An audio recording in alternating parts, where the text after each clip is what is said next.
3.22 करोड़ इतनी संख्या है 6 से 17 साल के बच्चों की जिन्होंने स्कूल छोड़ा है, यानी जो स्कूल ड्रॉप आउट्स हैं इन द ईयर 2017 एंड 18।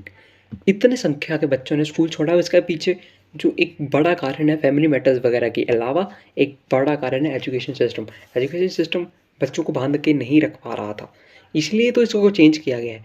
इस सिस्टम को सिर्फ बांधने का ही नहीं एक बुराई थी कि बांध नहीं पा रहा था, एक और चीज़ थी इसमें, वो था कि ये एक बर्डन अप कर रहा था बच्चों को, एक रट्टू तोता जिसे हम कहते हैं, क्रैमर बनने के लिए। अब क्रैमर बनने के लिए कैसे, और जब नहीं हो पा रहा था बच्चों से तो वो सुसाइड कर रहे थे। और इसके आंकड़े आप एनसीबी से देख सकते हैं, एनसीआरबी से देख सकते हैं, हर घंटे में एक बच्चा सुसाइड करता है इन हिंदुस्तान में। हर पॉलिसी जो अभी यूनियन से अप्रूव भी हो चुकी है, कैबिनेट से अप्रूव भी हो चुकी है, उसमें क्या क्या कहा गया है और ये हमें कैसे इम्पैक्ट करेगा, इसके क्या क्या इम्पैक्ट्स होने वाले हैं पे हम ये बात करेंगे। और जो ट्रेलर में था उसको भी एक्सप्लेन करेंगे पूरी तरह से। तो जैसे कि इसको 5+3+3+4 में बांटा गया है। ये क्या है ये मैं समझाता हूँ, पर पहले था 10+2 की 10 तक जो जो बोला है वही पढ़ना है, यही पढ़ना है। ये थ्योरम जो है ना ये रट ले तू, ऐसा कहा जाता था कि थ्योरम तो रट ले, ये तो बोर्ड में आएगी ही आएगी, ठीक है। तो वो थोड़ा सा तोड़ दिया गया, मैं समझाता हूँ कैसे। तो 5 जो है वो कैसी है, nursery, LKG, UKG, first and second, ठीक है।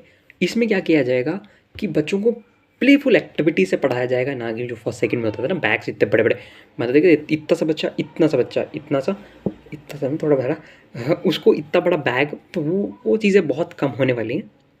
पर उनको अब प्लेफुल एक्टिविटी से पढ़ाया जाएगा कि उनके माइंड शार्पन अप हो सके और खुल सके माइंड, ठीक है। तो इसके बाद आती है हमारी 5+3। अब 3 क्या है, थर्ड, फोर्थ एंड फिफ्थ। इसमें इंट्रोडक्शन दिया जाएगा बच्चों को, साइंस क्या है, मैथ्स क्या है, ज्योग्राफी क्या है, संस्कृत क्या है, हिंदी क्या है, इंट्रोडक्शन दी जाएगी, ठीक है, इन सारे चीज़ों की। अगली जो चीज़ है वो है 6 to 8, जहाँ पे गेम पलटी है, बुरी हाल से पलटी है। और ठीक है, इसमें क्या कहा गया है, इस न्यू एजुकेशन पॉलिसी में क्या कहा गया है कि 6 to 8 में 6th क्लास से कोडिंग, पता है पूरे लॉकडाउन में मैं कोडिंग के लिए ही ढूंढ रहा था। हाँ, तो 6 से इंट्रोड्यूस हो जाएगी कोडिंग, ठीक है। और वोकेशनल ट्रेनिंग, अब वोकेशनल ट्रेनिंग इसको थोड़ा सा समझाना पड़ेगा, ठीक है। Vocational training for an example,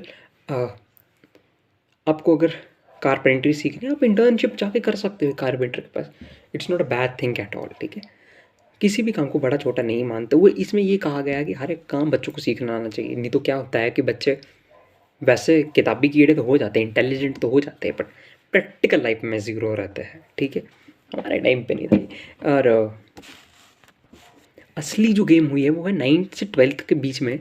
अब इसमें क्या है कि जैसे पहले होता है ना, बड़ी एक अजीब सी मानसिकता थी कि जो साइंस वाले वो इंटेलिजेंट है, कॉमर्स वाले उसके नीचे, और आर्ट्स वाले तो मतलब ज़िंदगी झंडा इनकी, ज़िंदगी ख़राब है इनकी, तो ऐसा समझा जाता था। तो अब वो नहीं होगा, क्योंकि अगर आप आर्ट्स के साथ, यानी मतलब सिविक्स, मतलब पॉलिटिकल साइंस, ज्योग्राफी, हिस्ट्री के साथ अगर आपको फिजिक्स पढ़नी है वो भी कर सकते हैं, आपको अकाउंट्स पढ़ना वो भी कर सकते हैं, मिक्सअप कर सकते हैं आप सब्जेक्ट्स को इस तरह से कि आप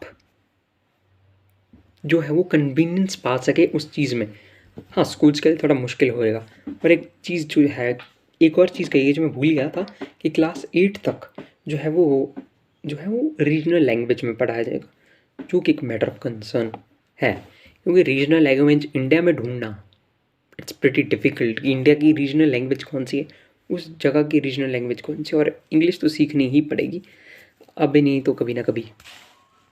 अपार्ट फ्रॉम दैट बहुत अच्छी एजुकेशन पॉलिसी, 34 साल बाद बदलाव आया है।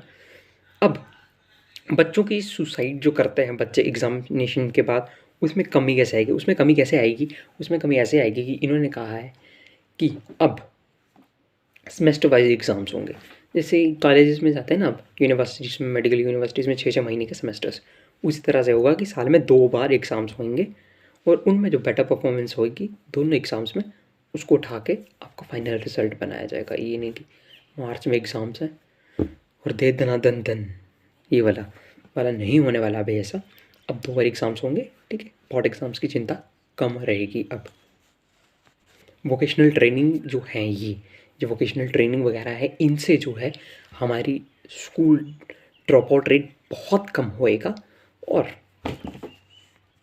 अब मेरा personally as a student, as a part of this system क्या सोचना, देखिए बहुत अच्छा एजुकेशन सिस्टम है ये, बहुत ही अच्छा। 34 साल बाद नई एजुकेशन पॉलिसी आई है, ठीक है। एक ना स्टैटिक्स बताता हूँ तुम्हें। इंदिरा गांधी जी के टाइम पे एक कमेटी बैठी थी, उसने कहा था 6% GDP का लगाओ, किस पे लगाओ, अपनी एजुकेशन पे। तो वो नहीं लगाया गया, लेकिन अब ये लगा रहे हैं, ठीक है, जो कि अच्छी बात है। अब जिम्बाब्वे भी हमसे ज़्यादा परसेंटेज ऑफ GDP वो लगाते हैं अपनी एजुकेशन पे, भले उनका इकोनॉमिकली में उनसे बुरा हाल हो, लेकिन वो अपना एजुकेशन पे लगा रहे हैं और उनको आउटकम देगा आने वाले टाइम पे, और हमें भी एजुकेशन पे लगाना है, ठीक है। तो पॉजिटिव वे में बहुत सारी चीज़ें, नेगेटिव वे में लेने वाले थोड़ा सा ले रहे हैं, ऐसे रीजनल लैंग्वेज की वजह से नेगेटिव वे में ले रहे हैं, बट पॉजिटिविटी इसमें बहुत है, तो take it as positive, okay. और थैंक यू फॉर वॉचिंग। जय हिंद।